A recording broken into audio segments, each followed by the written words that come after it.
Assalamualaikum warahmatullahi wabarakatuh. Balik lagi di YouTube saya. Ini adalah video kedua saya, di mana kali ini saya akan mempresentasikan salah satu tugas yang diberikan oleh dosen saya. Dalam presentasi ini saya menggunakan buku Teori dan Praktik Pengambilan Keputusan dalam Perspektif Manajemen dan Akuntansi, di mana buku ini adalah karya dosen saya sendiri sekaligus Kaprodi Manajemen Universitas Muhammadiyah Tangerang, Bapak Dr. Hamdani, SE, MM, MAK. Perkenalkan, saya Faizatul Fikriyah dengan NIM 1761-2010-91. Di sini saya akan mempresentasikan tentang bab 11 mengenai pengambilan keputusan dan analisis rasio keuangan, di mana dalam bab ini terdapat 2 poin penting. Yang pertama yaitu laporan keuangan, yang kedua analisis rasio keuangan. Apa sih laporan keuangan itu? Laporan keuangan merupakan hasil akhir dari proses akuntansi yang digunakan sebagai dasar pengambilan keputusan bagi penggunanya. Laporan keuangan terdiri dari laporan laba rugi yang merupakan laporan yang memuat informasi mengenai pendapatan, biaya atau expense perusahaan selama periode tertentu. Yang kedua, laporan neraca memuat informasi tentang keadaan aktiva atau aset, utang, dan modal sendiri perusahaan pada saat tertentu. Yang ketiga, laporan saldo laba memuat informasi tentang laba yang dihasilkan dan akan perusahaan terhadap arus kas selama satu periode tertentu. Dan yang kelima ada catatan atas laporan keuangan. Catatan atas laporan keuangan adalah bagian integral dari laporan keuangan yang tidak dapat dipisahkan. Poin yang kedua yaitu analisis rasio keuangan. Analisis rasio keuangan. Rasio keuangan adalah perbandingan unsur-unsur dari laporan keuangan. Ada beberapa cara dalam menganalisis rasio keuangan. Yang pertama, analisis horizontal, yaitu membandingkan rasio-rasio keuangan perusahaan dari tahun ke tahun yang lalu dengan tujuan untuk melihat tren dari rasio perusahaan selama kurun waktu tertentu. Yang kedua, analisis vertikal, yang membandingkan data rasio keuangan perusahaan dengan rasio semacam dari perusahaan lain yang sejenis atau industri untuk waktu yang sama. Dan yang ketiga ada kombinasi dari analisis horizontal dan analisis vertikal, di mana mengandung atau menggabungkan kombinasi dari kedua analisis tersebut. Dari data perhitungan dan analisis rasio keuangan yang mengacu pada laporan keuangan, ada beberapa rasio yang disajikan, yaitu rasio likuiditas adalah rasio yang menggambarkan hubungan kas perusahaan dan aktiva lancar lainnya terhadap utang lancar. Rasio-rasio yang termasuk dalam likuiditas rasio adalah current ratio, rasio yang menunjukkan sejauh mana kewajiban-kewajiban jangka pendek dari para kreditor dapat dipenuhi dengan aktiva yang diharapkan akan dikonversi menjadi uang tunai dalam waktu dekat. Dengan rumus CR sama dengan aktiva lancar dibagi utang lancar. Yang kedua ada quick ratio, adalah rasio yang mengukur kemampuan perusahaan dalam melunasi kewajiban jangka pendek tanpa dikaitkan dengan penjualan persediaan. Dapat dirumuskan dengan quick ratio sama dengan kas ditambah bank ditambah efek ditambah piutang dibagi current liability.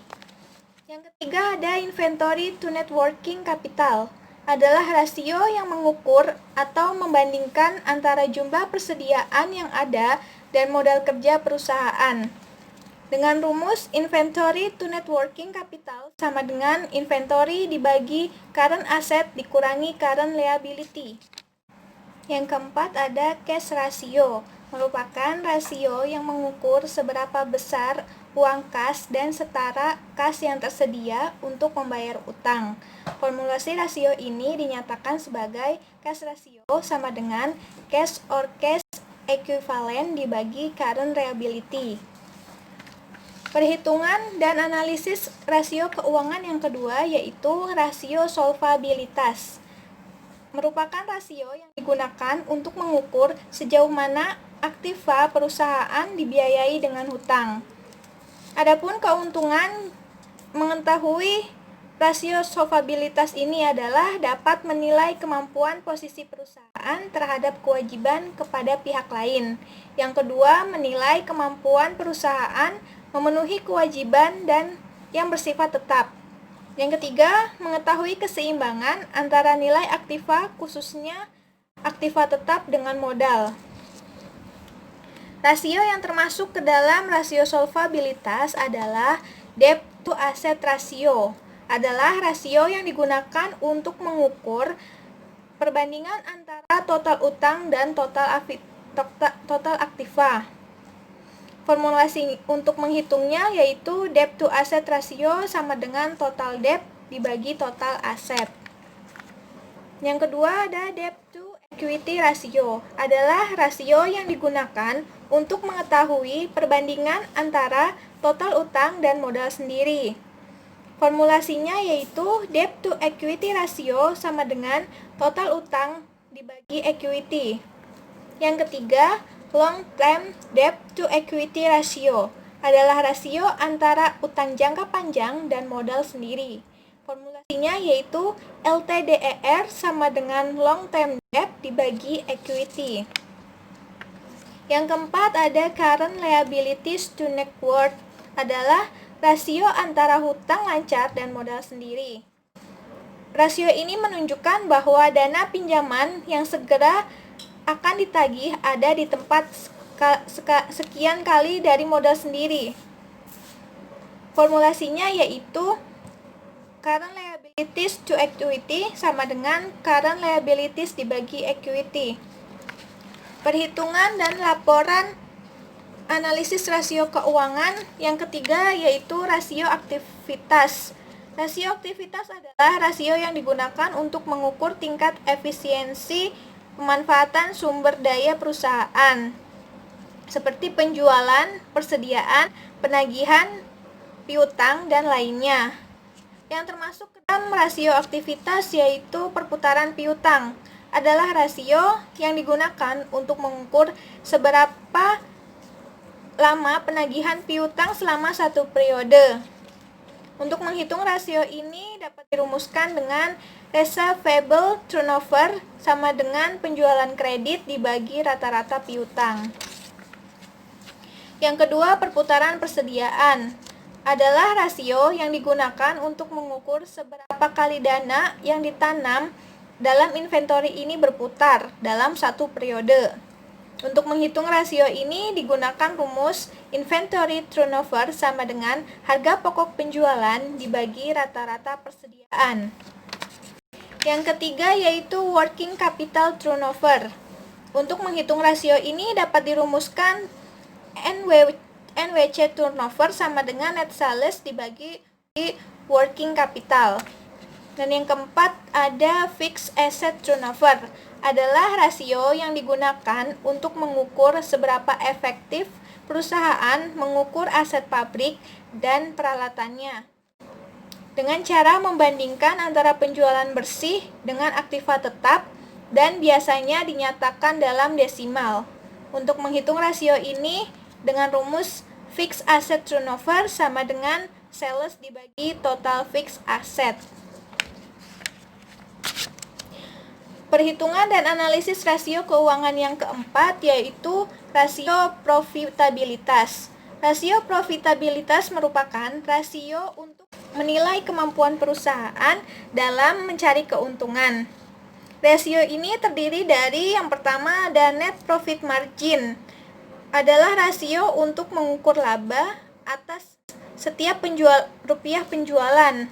Digunakan rumus net profit margin sama dengan net profit after tax dibagi net sales. Yang kedua, return on investment atau ROI. Merupakan rasio yang menunjukkan hasil atau return atas aktiva yang digunakan dalam perusahaan atau suatu ukuran tentang efisiensi manajemen. Untuk menghitung rasio ini dengan rumus ROI sama dengan net profit after tax dibagi total aset.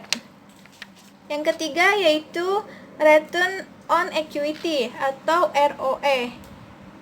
Adalah rasio yang digunakan untuk mengukur laba bersih sesudah pajak dengan modal sendiri. Untuk menghitungnya yaitu ROE sama dengan net profit after tax dibagi equity. Dari presentasi ini dapat ditarik kesimpulan mengenai rasio keuangan dapat digunakan oleh manajer dalam mengambil sebuah keputusan. Melalui data rasio keuangan, manajer dapat memprediksi kemajuan dan perkembangan perusahaan di masa sekarang dan masa yang akan datang.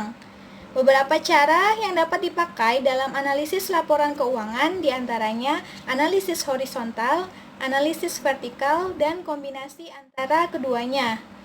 Adapun rasio keuangan yang bisa dipakai dalam menganalisis laporan keuangan seperti rasio likuiditas, rasio solvabilitas, rasio aktivitas, dan rasio profitabilitas. Demikian presentasi yang bisa saya berikan. Kurang lebihnya mohon maaf. Terima kasih. Assalamualaikum warahmatullahi wabarakatuh. Untuk teman-teman semua, jangan lupa subscribe, like, dan komen ya.